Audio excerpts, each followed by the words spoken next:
I'm not the biggest fan of open world games.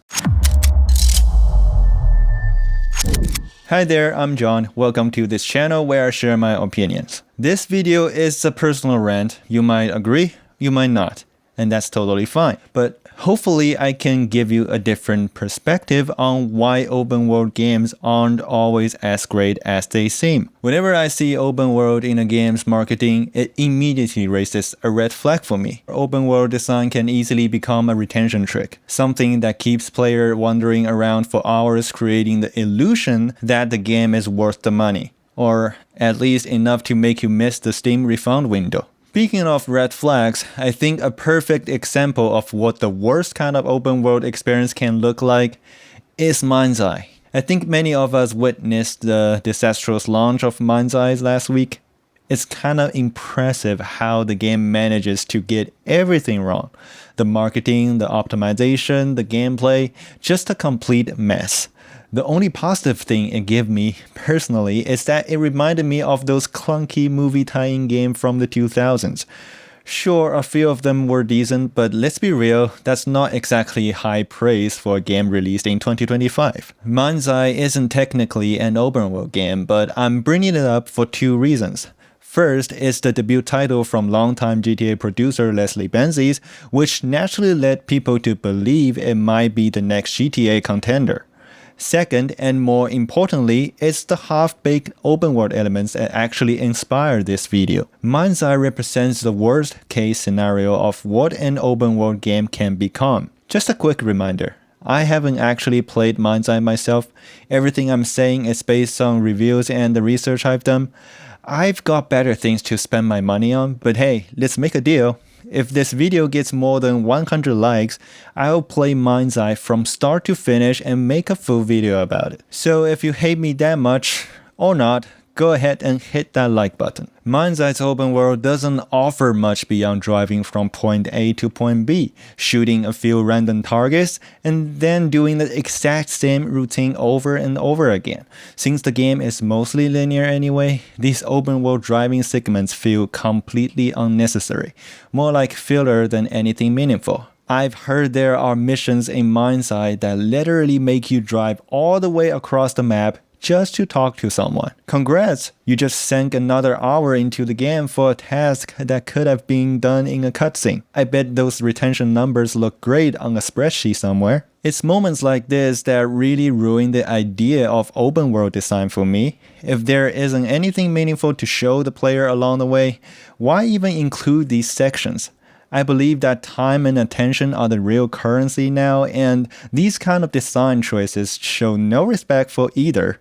There are a lot of ways to make this experience better, but the truth is, most of the open world game is basically that with a bit more variety of driving and shooting if you really think about it. Over time, you will find that they have set amount of types of quests you can do, providing certain unlockable items after completion, some sort of viewpoints to reveal parts of the map, and trophies or achievements you can unlock when completing certain number of those quests. I think this formula of open world design is really popularized by many of the Ubisoft games like Far Cry or Assassin's Creed series, and we see this formula everywhere like Marvel's Spider-Man, Hogwarts Legacy, Dying Light, and many more. Unfortunately, this is the formula I hate the most, and it's everywhere in the gaming market today. Again, I'm speaking purely for myself here, but finishing these games often feels more like completing a to-do list than actually playing a game. All I can think about is the numbers, how many viewpoints I haven't unlocked, how many side quests I need to finish before I'm allowed to move on with the story. Over time, I find myself enjoying the process less and less.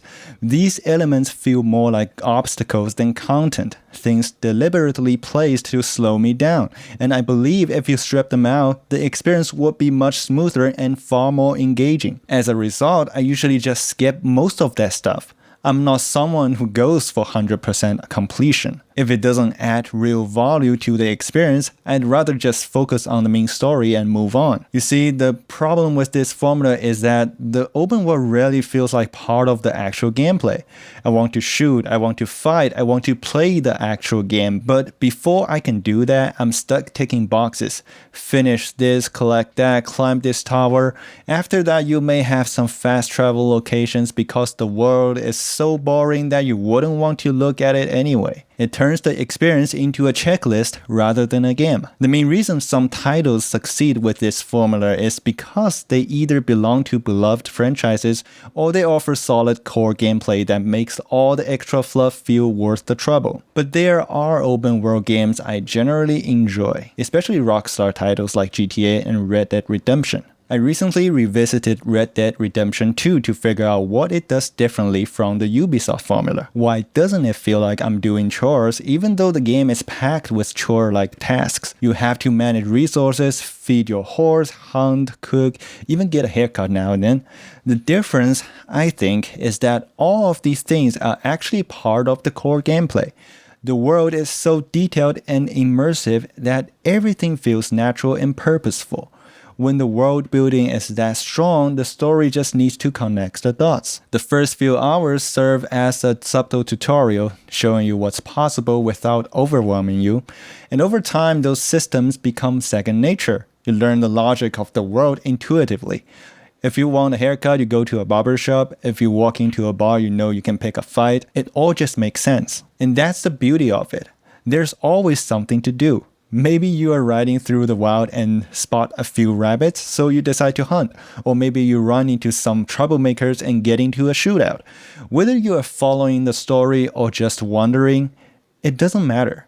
In Red Dead Redemption 2, the world is the game. Because of that, fast travel rarely feels necessary, unless you are specifically hunting for something. The world is so dynamic and alive that you expect things to happen along the way. A random encounter or a stranger asking for help or just a quiet moment that draw you in. It always feels like the world is moving, with or without you. The game brings the world to you, not the other way around. Which brings me to exploration. Personally, I hate the way exploration is treated in many modern open world games. Over the past few years, a lot of games have made exploration a core requirement to earn rewards or discover surprises. And while that's praised by critics and many players, it makes it hard for me to enjoy them. Games like Tears of the Kingdom or even Elden Ring come to mind. I get the appeal, they're fun to play if you have unlimited free time. But the reality is, I don't.